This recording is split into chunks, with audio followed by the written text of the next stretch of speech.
This is the Frank and Friends Show. Hi, I'm Frank Murphy. And I am Mitch Moore. Welcome back, Mitch. Thank you, Frank. Before we get started, do you have any Mitch Moore puns? Because I am really out. I am totally out of Mitch Moore puns. I think there are two.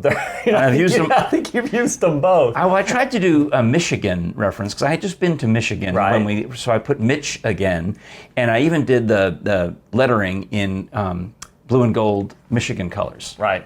I don't think anybody got the reference except me. I got it. All right. Yeah. Okay. Yeah. All right. It took me a minute. Well, but I got it. So I don't know how to say it. I'm out of Mitch Moore puns. So let's just come up with a new title during the generically, organically. I think something will arrive organically. Good.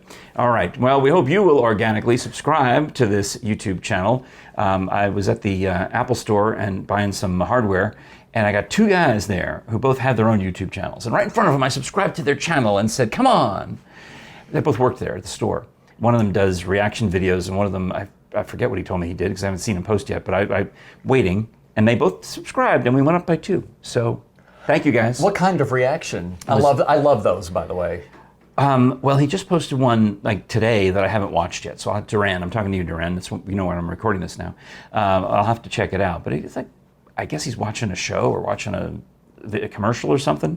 I mean, yeah. I don't know. We have to. I'm prepared for that part of the discussion, but it's a valid point. He should do reactions to people watching Frank and Friends for the first time. Duran. Because I was making all the Duran jokes, Of course. And he's young. He's young. And he's like, who? Well, I said, I bet you can't even name a Duran song. And he said, right away, "Hungry Like the Wolf." Okay, I said, good for him. I said, okay, what about Girls on Film? And he's like, oh, come on, man, I'm out. Yeah. I got one. And I was going to go Rio, and I was going to go, go ahead. Rio, Hungry Like the Wolf. You're in an 80s band. Yeah. You should know a couple. We used to play we used to play Hungry Like the Wolf. We dropped it from our set, though, because it just wasn't connecting the way we thought it would. Yeah, it's not, it seems up-tempo, but it's not. It's not kind of mid-tempo, isn't it? It's kind of mid-tempo, and there was just, I don't blame it on the song. I blame it on our execution of the song. And we've done that. We've had songs that we didn't work, and then we put them aside, and we came back and tried some different things, and then they work better. I think I've told my Duran story on the show already, but when I was working at K-Rock, we did they were trying to make a comeback in the 90s. They had they haven't been gone that long, but they had a new album in the 90s, and we were giving them a shot. So we did a breakfast with Duran or some kind of event where we were doing a live morning show broadcast from the House of Blues. And we had, X number of listeners had won tickets to be there. And Duran was going to, in the 9 o'clock hour, perform some of these songs from their new album. And before that, they come up and we're interviewing them, or I'm not interviewing them, Kevin and Bean are interviewing them. And Simon LeBon says to me, I need a loud talker. And I thought, I'm pretty loud. What do you need me to do? He's like, no, I need a loud talker. And I'm like, I have no idea what he needs, but it's for the performance. He needs a loud talker. Well, we had a guy on the show who had a bullhorn, and we would send him out to celebrities' homes and have them yell at things, like David Letterman would do. We'd tell him on the phone what to say, and he'd yell it. So Simon LeBon goes, that's it, that's the loud talker. So a bullhorn is a loud talker. And there was some song about, I don't know if he was doing 911 as a joke or whatever. I don't know what the song was. Some interesting, unusual song for Duran, maybe a cover. But he had to make it sound like he was talking over a police radio during the song. And that's why he needed the loud talk. Okay. So that's Duran talk. And Duran at the Apple store, you should be lucky I didn't bore you with that. Do your reaction video to that. There you go. There you go. And now moving on to the next topic is the merch here at the Frank and Friends Show. This super smooth, soft, deliciously comfortable hoodie that I bought for myself. It's plush. It is nice. This is the... and it's getting a little warm for it, but sometimes, with the air conditioning on, you go to a movie or something. Yeah.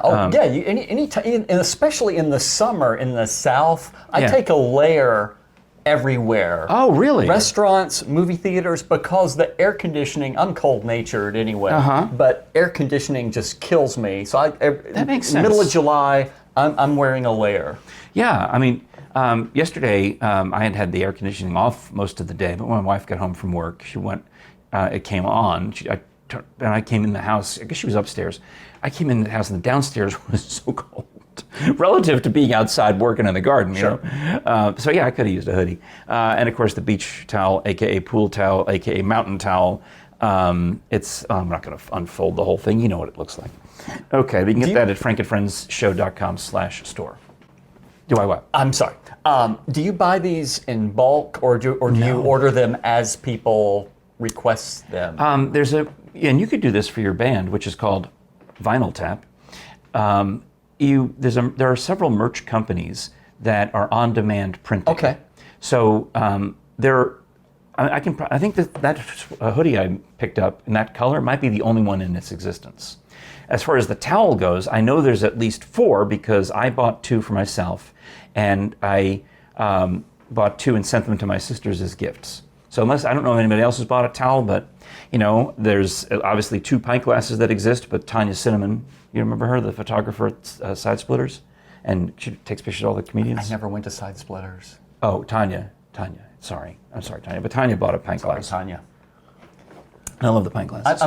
So they make it anyway. I sent them the logos, and you do all the design on their website. Sure. It's called spring.com, or it used to be called Teespring. And you design a T-shirt, and it makes an imaginary version of it.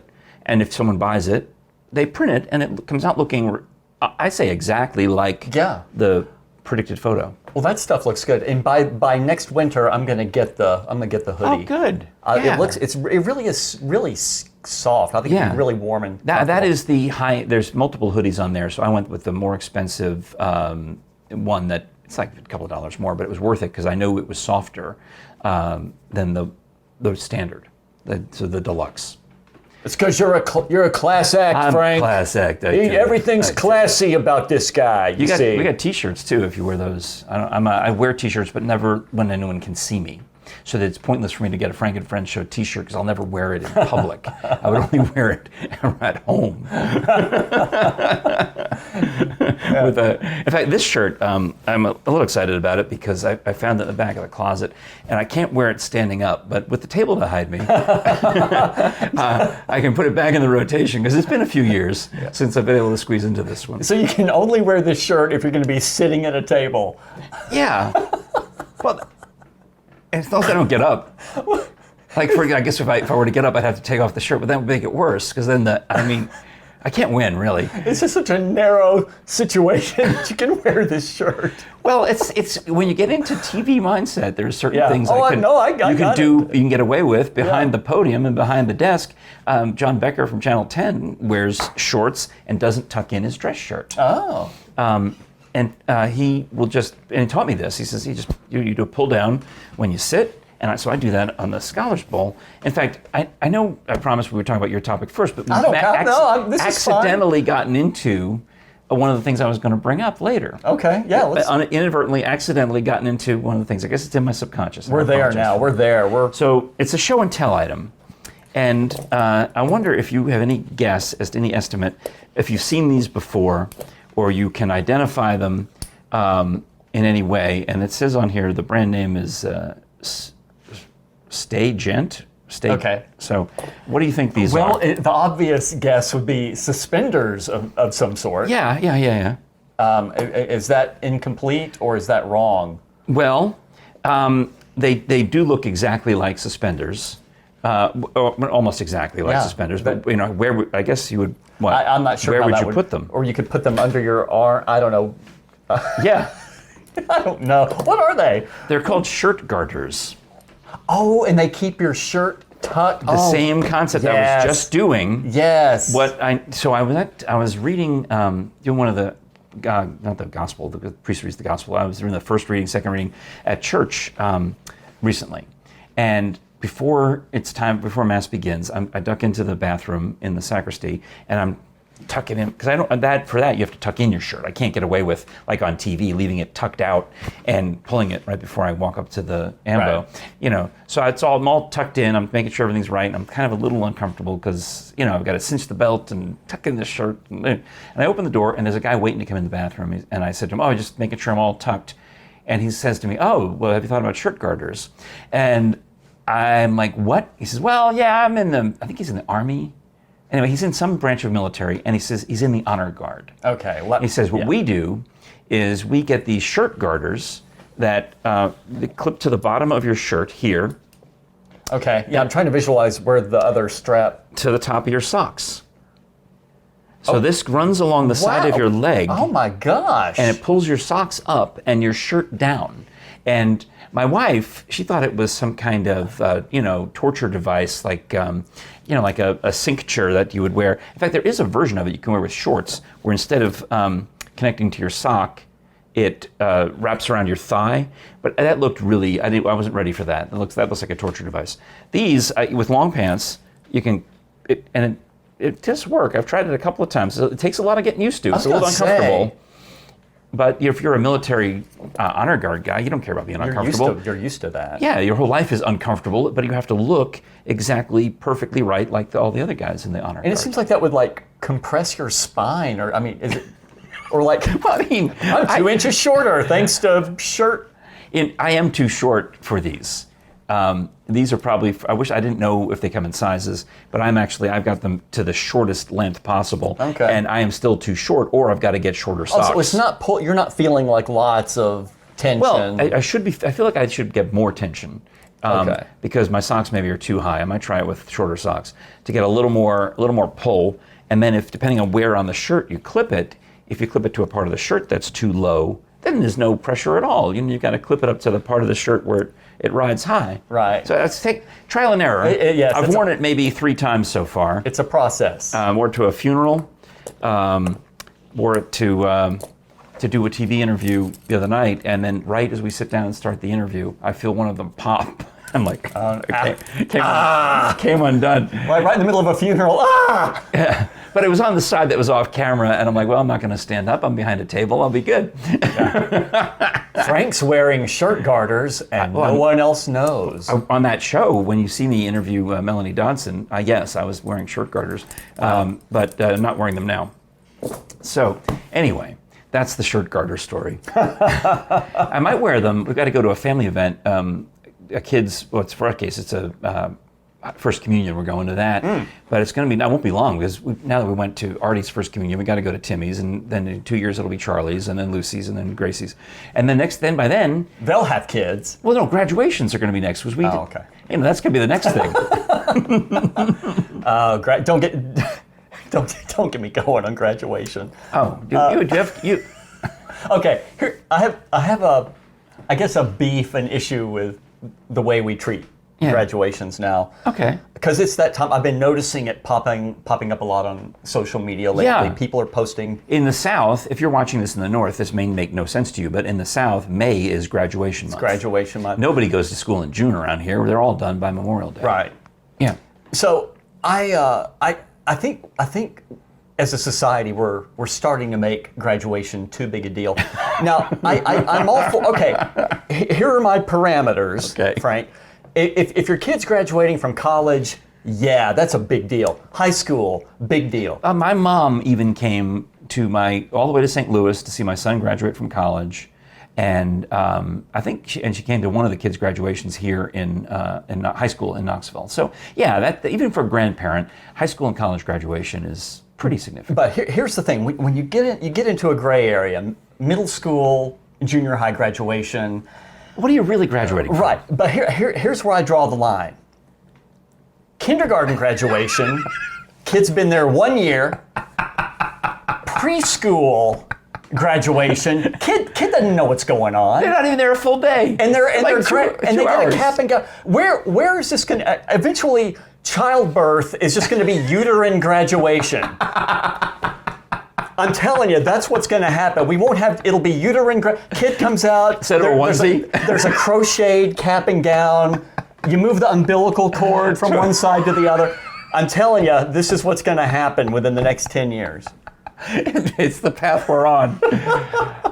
You're right. Yeah. You're right, because now that I think about it. Where else can you go? After preschool, where else can you go but uterine? I didn't go to the preschool graduations, and I didn't go to the kindergarten graduations because it's silly. Well, we didn't, when I was, okay, I don't want to get into geezer rant here, but there just wasn't kindergarten and preschool graduation. Right. You just want to make sure you got promoted to the next grade, maybe. Yes, yeah. That was enough. You get your report card, and that you'd see it. But at my grandkids' school, I don't know if it's really that much of a, I guess it's a graduation, but I think it's preschool, the kid comes down the slide as his name is announced. So they do it out of the playground, and they make it a fun, kid-friendly event. That's fun. But my wife works at a school that has an 8th grade graduation, and she has just because she works there, she has to go.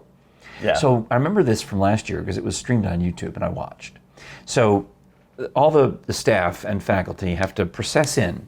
And I think they even go in ahead of the students. I think they go in first in this formal procession.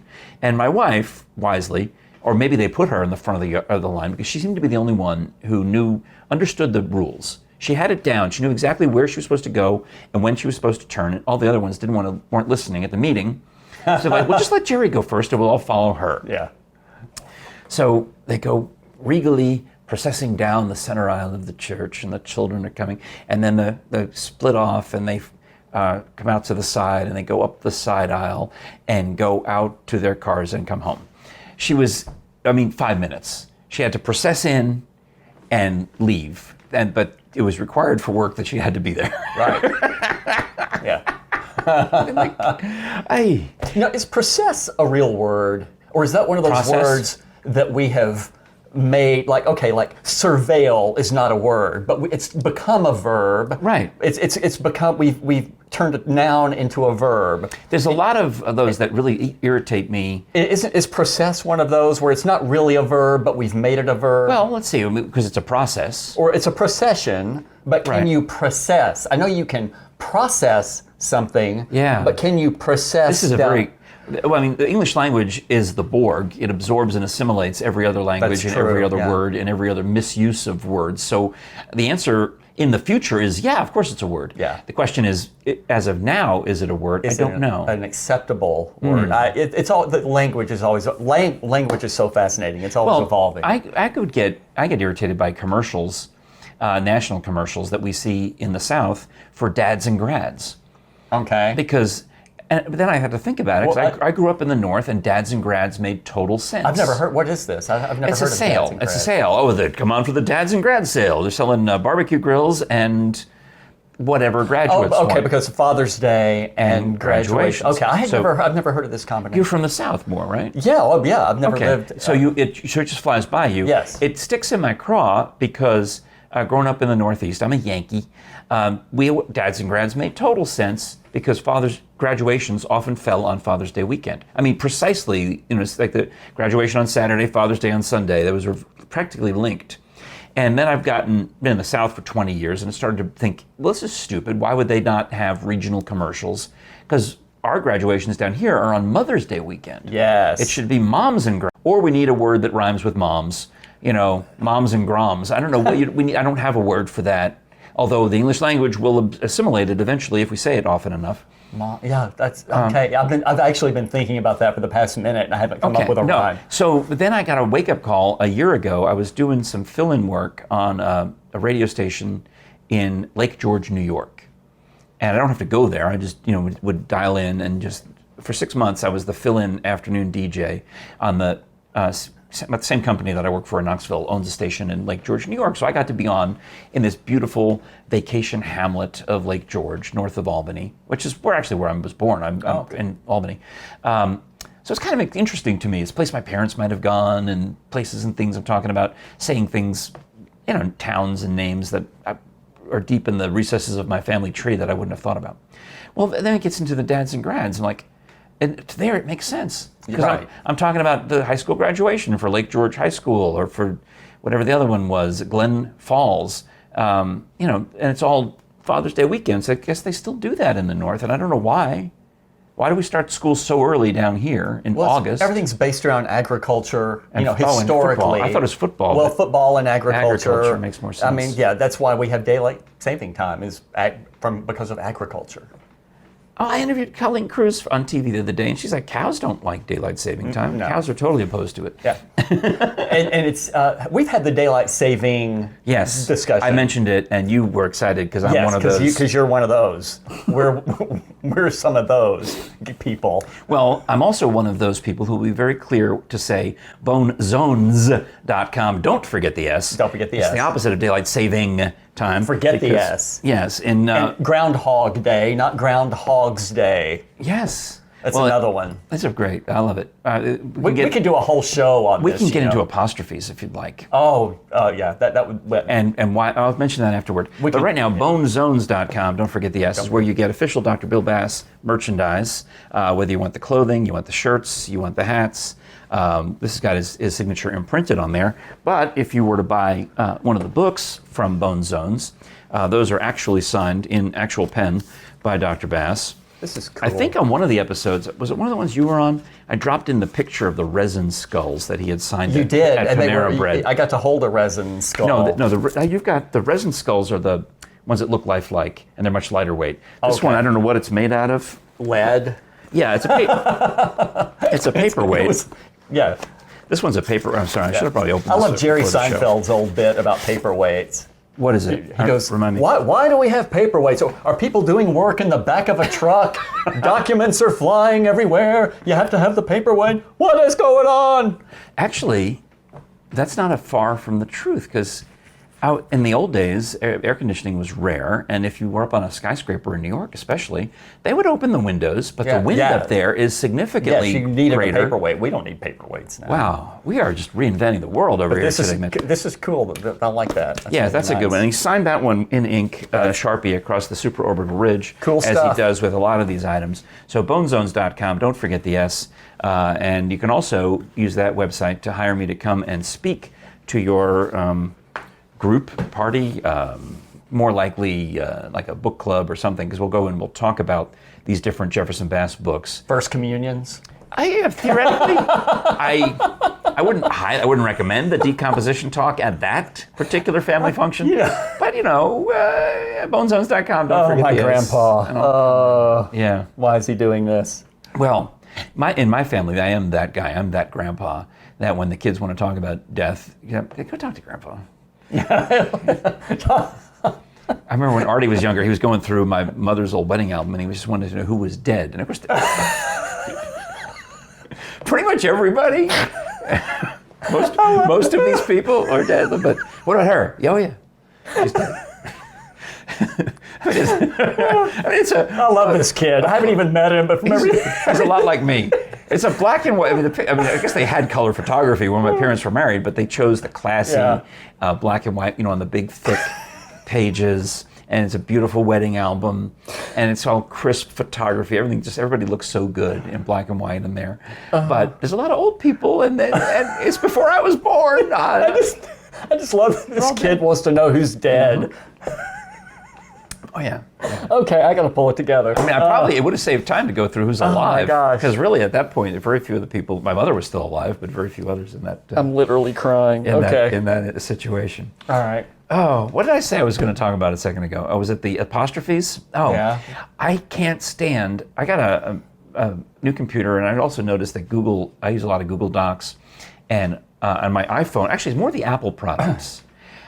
Why do they autocorrect? When I'm trying to write something in plural, they seem to autocorrect to possessive. Yes. And in singular possessive. Because it's the Southern version, that's why. It makes me very aggravated because we're doing an opera with Marble City Opera. I'm selling tickets and assisting and writing press releases for an opera called The Doctor and the Devils, which I think I've told you about. It's about guys who steal bodies out of graves and then murder people and sell them to a doctor who performs dissections on them to advance his medical science. And it's based on a true story, and it's from a Dylan Thomas screenplay. And it's going to be great. World premiere June 6th and 8th at the Old City Performing Arts Center, marblecityopera.com/tickets. So, but there's all these typos that have populated in social media and on the website, and I'm having trouble trying to fix them all because they all auto-corrected to devil apostrophe S. That's not the name of the show. Right. It's Devils apostrophe. There's no apostrophe. No apostrophe, Devils, yeah. plural. Yeah. Scholars Bowl is another example. They used, for whatever reason, when they started the show 40 years ago, they called it Scholars Possessive, plural possessive. Scholars apostrophe. Yeah, Bowl. which is plural possessive. That's okay. I mean, we could do without it. That's okay, It would be okay but it's if it was not just, wrong. Yeah, if it was just plural. It's a Scholars bowl for multiple scholars. It is. Yeah. But I've noticed that more and more that I don't like making typos when I'm conscious of it and I've typed it correctly. either as plural non-possessive or plural possessive, and it corrects to singular possessive. I'm like, why is Apple doing that to me? Yeah, it must be because people in the South love to add that totally unnecessary. If you want to make something a plural, just add an S. But people think that's correct. I mean, and then what also frustrates me is knowing that the English language is the Borg, and if enough misuse continues to happen, we'll be dead. Thankfully, we'll be dead by the time that is the correct usage. But if you know, if you're watching the historical documents 50, 100 years in the future, you know that I was frustrated. If language didn't evolve, I would still be referring to thee as thee. Oh, thee instead of yes. So let's be. I guess there's some good to it. There's some good to it. Yeah. All right. I went. Okay. No, go ahead. I have a rant, but whatever you. We can get to my rant. All right. Well, I'll mention that I'm also anxious. I'm feeling anxious about the pool. Did you see how bad it looks? I didn't look. Lean forward and take a peek. It looks like. It looks like the cover is still on. It's green. It's as green as the cover. Is it St. Patrick's Day, Frank? That may be the Chicago. Is that left over from St. Patrick's Day? Is that why your pool's green? That's what you should tell people. It looks like the Chicago River. That's what you should tell people, though, if they come over. Well, we just haven't cleaned up from St. Patrick's Day. It's so bad. I mentioned on the show last week that I had purchased the Polyquad 60, which I believed to be the most powerful side. The Polyquad 60 that you can get. Yeah, I used to have the 50, but no. So I went to buy at the store to buy more Polyquad 60, and I got the last two bottles. You're right, because the 50 and the 40 were right there, but my pool guy told me I got to get the Polyquad 60. Well, either I have so much algae, or something is terribly wrong, and I'm starting to really sweat because the last time I had algae this bad, a couple of years ago, I had to pay a lot of money for them to drain the pool, power wash the floor of the pool while it was empty, and then refill it with water. So and you're paying these guys to come do that. Oh, yeah. And then you have to pay for all the water to fill it back up. So that's a lot of money, and I don't want to pay it. So I've been throwing in chlorine, and I've been throwing in Polyquad 60, and I've been running the pool vacuum, and I've been trying to figure out what am I going to do? How am I going to get that green water to bleach it? I got to bleach it clear is what I got to do. I guess I just got to keep pouring so much chlorine in there that your skin would dissolve if you went for a swim. That's really the option. So I went over to I'd used up my first couple of bottles of Polyquad 60, and I wanted to get more. And this particular pool store that carries it, they're a little menschy, you know what I mean? Like they're kind of like, oh, what can we help you with? What do you want? Can we find it for you? I'm like, no, I know what chemical I'm looking for. I'm ready. And I had these gift cards that I'd gotten, these Visa gift cards, and I wanted to use those up quickly because it's another long side note about how I had a Visa gift card one time and some barbershop in Brooklyn stole all the money off of it, $10 at a time, and then I ended up with nothing. Oh. So I wasn't going to let that happen again. I got the money back, but it was a hassle. So I had these new gift cards that I'd received as a gift. So I wanted to take them, and each one's $25, and the Polyquad 60 costs $25 a bottle. There you go. I am going to go blow my gift cards on chemicals. So I tell the lady at the pool store, I said, I'll bet you a nickel that I can get to the Polyquad 60 before you can. And she's like, okay. And I start doing the fast walk, and I go and I grab the two bottles, and I almost realized I almost lost a nickel because there were only two bottles left. I get up to the front of the store. My wife is with me. And my wife doesn't usually come with me to the pool store, but we had just been to the computer store, and that didn't go well either because my debit card had been declined, even though I had the money in the account. Declined 3. Wow. I'll tell that story another show. Those guys in New York again, probably. Maybe. Yeah. So, but I was able to buy the computer, and we moved on. We moved on with life. Now we're at the pool store, and my wife she's took me there to calm me down, knowing that going to the pool store would settle me. And it did, because I'm having fun. I'm like, oh, I'll bet I find the chemical before you can, bet you a nickel. Now I come up to the counter, and when you go to this particular pool store, they want to know your phone number. And I thought, okay. Last time I was there, I said, why? Do I get a discount? Will you charge me less money? Do I save anything? What's the point of me giving you the phone number? And the guy says, no, we just use it to track your season. Track your pool season. Okay. And I said, well, I don't want to give it then. I'm not interested in being tracked. And it was a slightly awkward conversation. Yeah. So now I'm there, and it's a different person is checking me out. And she's kind of like, just, I don't want to get into a fight. My wife is there. I just want to get out. I've already been through a fight, I embarrassed myself in front of poor Duran at the computer store because my debit card was declined. I had to use the Sam's Club credit to pay for it. Maybe the pool people are putting algae in your pool because you didn't give them your phone number. Maybe that's what it is. So I said, okay. So the lady says, what's your phone number? And I just really fast said 867-5309. Which you, as a 80s band drummer, would totally recognize is... that song, Jenny, by Tommy Two-Tone. By Tommy Two-Tone. The song is called Jenny, I believe. Jenny. Jenny, parentheses. And then 867-5309. Yeah. So which is in parentheses, Jenny or the number? Or maybe I don't know. Well, we can look it up another day. So you can look it up.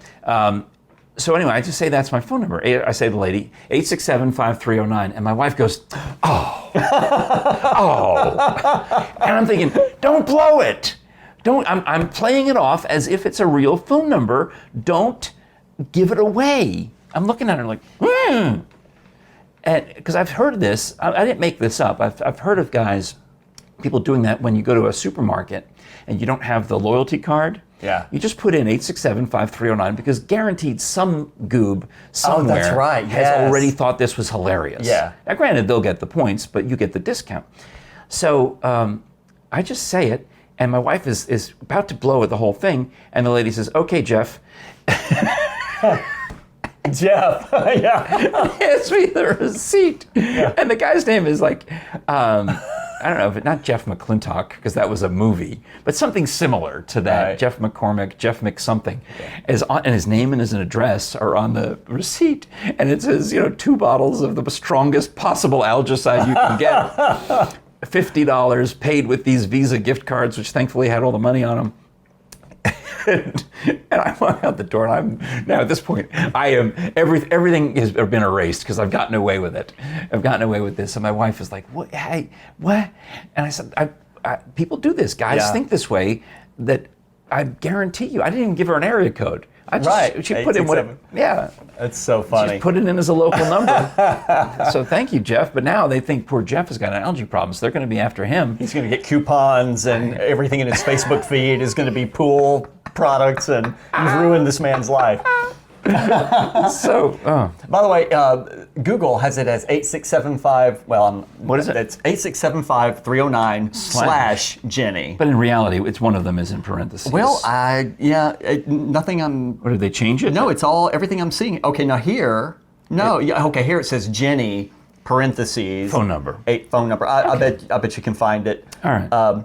Yeah. Well, you're a writer, so you're obsessive over little things like these, parentheses and apostrophes and all the other things. My world needs to make sense. Yeah.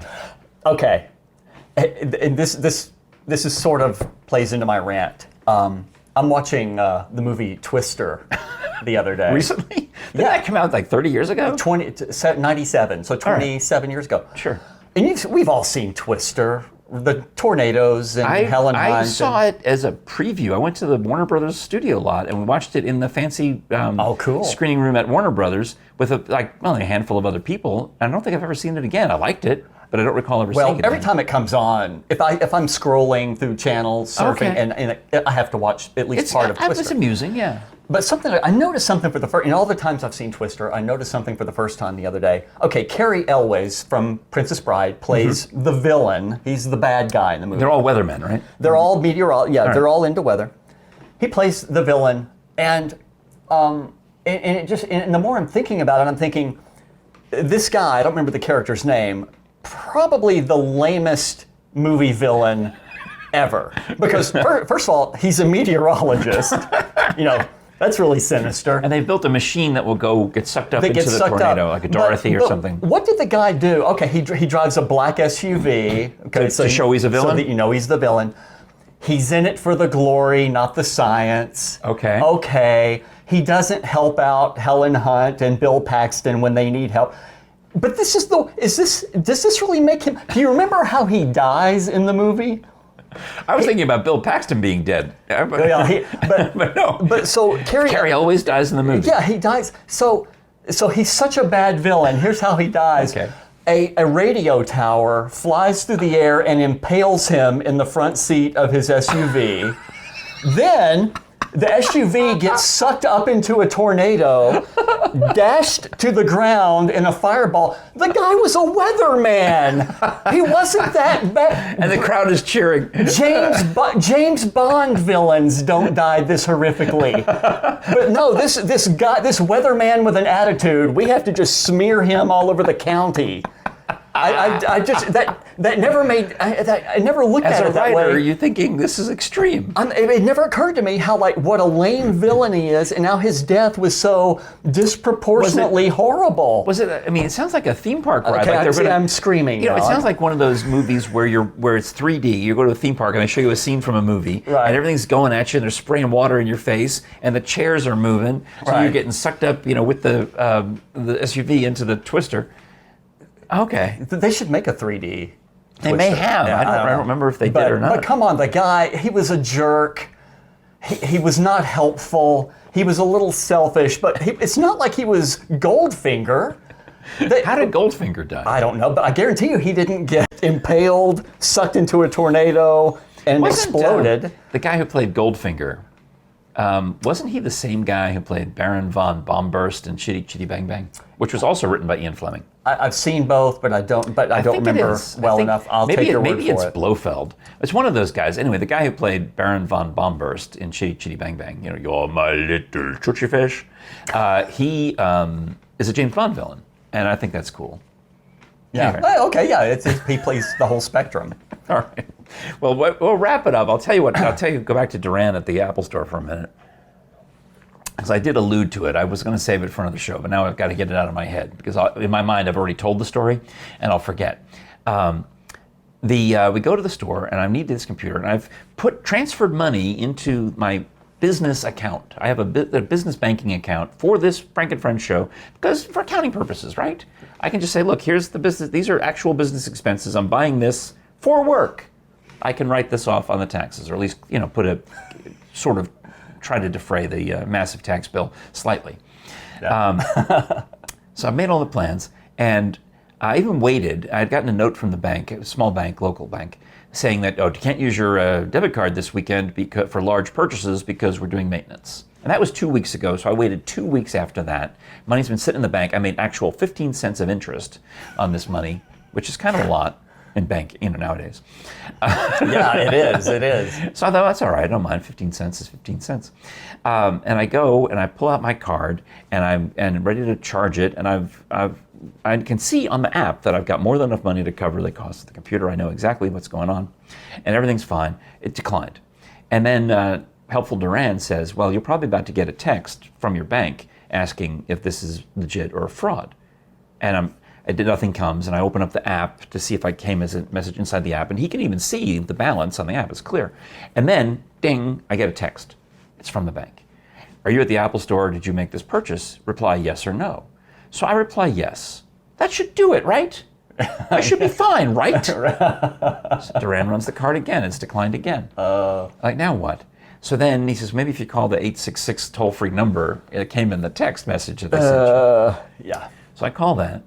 And then it's just an infinite loop of, you have to enter the phone number from which you're calling. And you enter it. And then it tells you something, hang on, and then you get back to that again. And nothing ever transpired. And I was so mad, oh my gosh, so frustrated that all of the safeguards, I guess technically they work, because I couldn't steal the money from myself. I don't know. I mean, what was the point of all that exercise? Now I've got to go find, I don't even have checks on this account. I got maybe one sample check, doesn't have anything printed on it. And I'm going to have to make it payable to Sam's Club when that bill comes in. Because we'll get gas points or we'll get some kind of cash back from Sam's. So that's all right. Maybe I'll get another 15 cents. Your financial world is immensely complex. Razor thin. It's a razor thin margins, everybody. That's how we're doing it. And the gift cards are being siphoned off. Well, I told you the gift card trick, right? Maybe. So, in fact, I almost did this, except that I needed the receipt for a computer in this amount. I needed that actual business receipt. Otherwise, if it was for personal use, I would have gone to the grocery store and bought hundreds of dollars worth of gift cards. I'd done this for Best Buy. Like this little, there's a good example. This old Chromebook, I think cost me $250, or maybe it might have been on sale for $200 back in the day. Yeah. But that's about what these cost. It was about only $250, and they were great for what they were. Right. I've got one like that. Yeah. In fact, this one's out of date now. I might still buy. I don't know. I can't afford it right now. But if I had the money, I might buy another one just because they're handy. So anyway, before I bought it at Best Buy, I went to the grocery store and I bought $250 worth of Best Buy gift cards on quadruple gas point day. Of course. And then I went to Best Buy and I paid for it with the gift cards. So now I've got a discount on gas. My wife likes to go to Starbucks and Chick-fil-A and pick another one. Zaxby's, wherever she goes for lunch. It's all the places that are close to her office. Yeah. She'll go to Starbucks in the morning, maybe get a sous vide egg and an iced tea, and then in the afternoon maybe a salad or a salad at one of these places, right? Yeah. So she'll buy the gift cards, and that's how we save money on gasoline. Yeah. Because she's going to spend the money anyway. Why not run it through the bank of Kroger? Sure. Save a little cash. So that's my trick. I tell people this, and sometimes they look at me like it's the wildest. Like you seem to think it's reasonable. Some people think it's the wildest, craziest scheme that I've ever come up with. It's not. No, I mean if you have an angle, why not work it? Yes. That's how I It's a quote, Bing Crosby and White Christmas. Everybody's got an angle. Yeah. Fill in the pool and you'll have money for the new laptop. You stop spending your money on the double quad, whatever. Polyquad 60. Polyquad 60. I think when I'm dead, my wife might fill in the pool. She might fill you in the pool. That would be appropriate. But there's two houses down, where they had an in-ground pool, and it was a nice one. It was with I think they had salt water instead of chlorine to use the salt instead of chlorine to clean it. And then, but whatever reason, they filled it in. They buried the pool, and because they were selling the house. And pools are a liability. Many people think of pools as a liability when you're selling the house. They don't add to the value at all. You spend thousands of dollars to build one. Yeah. And very few people like me come along specifically looking to buy a house with a pool. So the owner of this house got lucky, like, oh, here's an idiot who'll buy a house with a pool. But this house didn't cost me any more with a pool than the one had I bought the one next door without a pool. Yeah. All right, 2 houses down, they filled in the pool, they sell the house. They sell it to a lady, Shanna actually, she's a very lovely woman, who wants a pool, so now she's got an above-ground pool. Above the filled-in pool.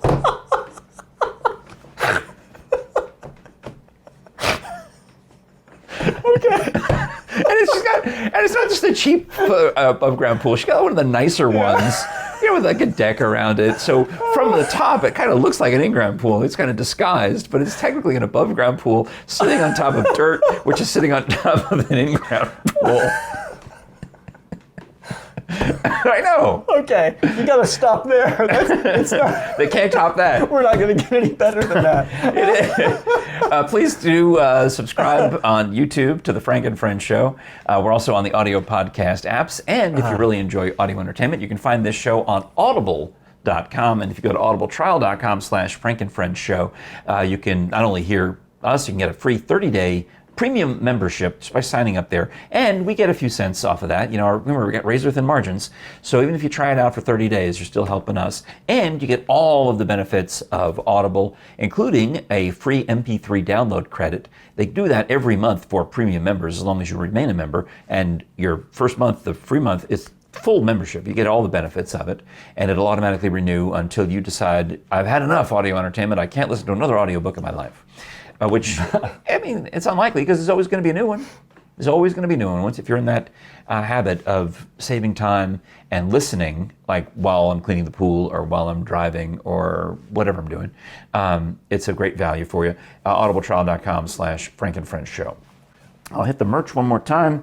For those cold air conditionings here in the South, you might want to get a nice snuggle hoodie or some other piece of Frank and Friends Show attire. My friend Becca bought one, a nice blue sweatshirt. Oh, so I haven't had her here since she bought it. I got to see it. It's beautiful. I don't need that. The mug, the mugs. Yeah, I got the The mug and the pint glass. It looks like I'm drinking a frothy, latte, but it's just the paper towels to keep the dust out. Yeah. I do that with all the glassware for the show. I wouldn't want you to drink any dust bags. Napkin. And of course the pint glass. Yeah. Which works well with hard cider. It looked good on camera, I gotta tell you that. Yeah. Did you notice? No. Oh, it's the one with Frady where she talks about how she hired me to work for her at Marble City Opera, and she wanted to do day drinking, and now she's my boss. I couldn't say no. I watched that one. I just didn't notice the cider. It's the very beginning. We pop the bottles and pour it in. It's beautiful. I turned around and noticed the flower arrangement today is better. I did that myself. I'm terrible at flower arrangements, but I cut some of my wife's Gerbera daisies, and they looked kind of barren, so I took a sprig of English mint and stuck it in the background. So Mo approved. Thank you. We do appreciate your liking, watching, sharing, subscribing. Duran, you can do another reaction video to this show. Whatever you want to do with it, I help out, Well, maybe someday maybe we'll monetize this YouTube channel because of you. Thanks so much for watching. I'm Frank Murphy. I'm Mitch Moore. This is The Frank and Fred Show. We'll talk to you again next time.